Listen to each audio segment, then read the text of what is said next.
राष्ट्र सर्वप्रथम, राष्ट्र सर्वप्रथम, राष्ट्र सर्वप्रथम, राष्ट्र सर्वप्रथम।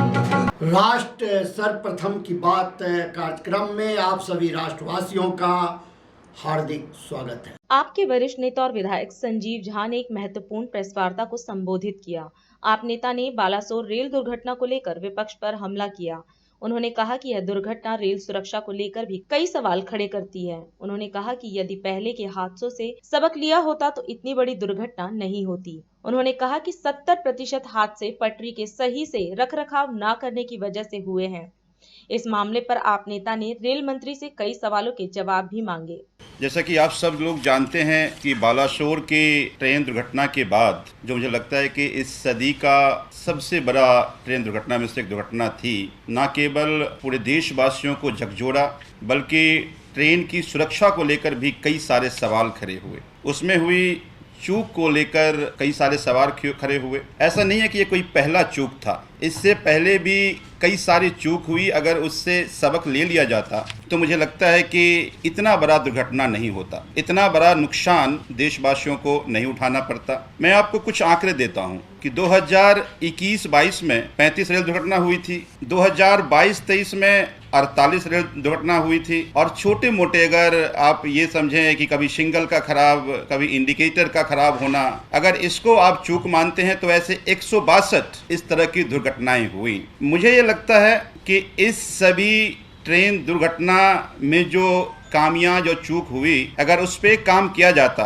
तो मुझे लगता है कि इतना बड़ा, जैसा मैंने पहले बताया, कि इतना बड़ा ट्रेन दुर्घटना नहीं होता। आप सबको जानकारी होगी कि रेल मंत्री ने संसद में कहा था कि आत्मनिर्भर में एक स्टेप और आगे बढ़ करके प्रधानमंत्री ने अपने देश के इंजीनियर्स के साथ मिलकर इस दुर्घटना को रोकने की एक टेक्नोलॉजी बनाई है और कहा ये कवच टेक्नोलॉजी है। हालांकि वो भी बाद में झूठ साबित पता चला कि ये टेक्नोलॉजी पहले से ही देश में था, तो नाम बदल करके उनका नाम कवच रख दिया। अगर कहा यह गया कि कवच के आने से अब कोई बड़ी ट्रेन दुर्घटना नहीं होगी। एक्सपर्ट ये कहते हैं कि 70,000 किलोमीटर का पूरा ट्रेन का नेटवर्क पूरे देश में है। इस नेटवर्क को जोड़ने में लगभग 1 लाख करोड़ का खर्चा सरकार को उठाना है। एक तो लगातार रेल की बजट में कटौती की गई, और मैं केवल 2 साल का अगर आंकड़ा दूं तो 2021-22 में 133 करोड़ खर्चा किया गया, 2022-23 में 273 करोड़ खर्चा किया गया। 29 मार्च को जब सदन में रेल मंत्री से ये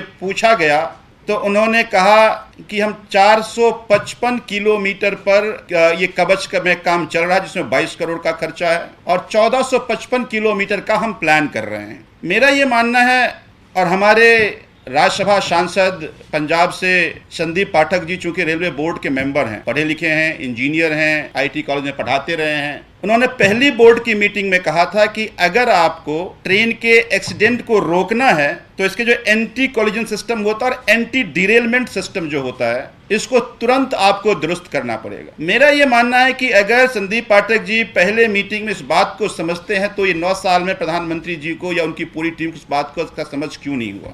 दूसरी बात कि आप जो एक घटना देख रहे हैं, इसमें ज्यादातर घटना केवल पटरी के रखरखाव नहीं होने के कारण हो रहा है। एक्सपर्ट ये कह रहे हैं कि 70% हादसे केवल पटरी के रखरखाव नहीं ठीक से होने के कारण होता है। और दुर्भाग्य क्या है कि अगर 2017-18 से ही तुलना करें तो 2017-18 में पटरी के रखरखाव में जो लोग लगाए गए थे, 2021-22 में 50% लोग कम कर दिए गए। तो अगर लोगों के रखरखाव में अगर लोग नहीं रहेंगे तो फिर कैसे इस तरह के दुर्घटना को रोका जाएगा? क्या सबक आपने लिया? और लगातार डिरेलमेंट की घटना हो रही थी, क्यों नहीं ये बढ़ाई गई संख्या? मैं ये देख रहा था कि संसद में भी पूछा गया कि रिक्त पदों की संख्या कितनी है, तो रेल मंत्री ये कहते हैं कि खाली पदों की संख्या 3,11,438 है। उसको भरने के लिए क्या उपाय किए गए, या रेलवे में एम्प्लॉय की जरूरत नहीं थी? तो मुझे ये लगता है कि इस सारे सवाल का जवाब रेल मंत्री को देना चाहिए। आज हम इस कार्यक्रम में आपसे विदा लेते हैं। आप अन्य खबरों के लिए बने रहे।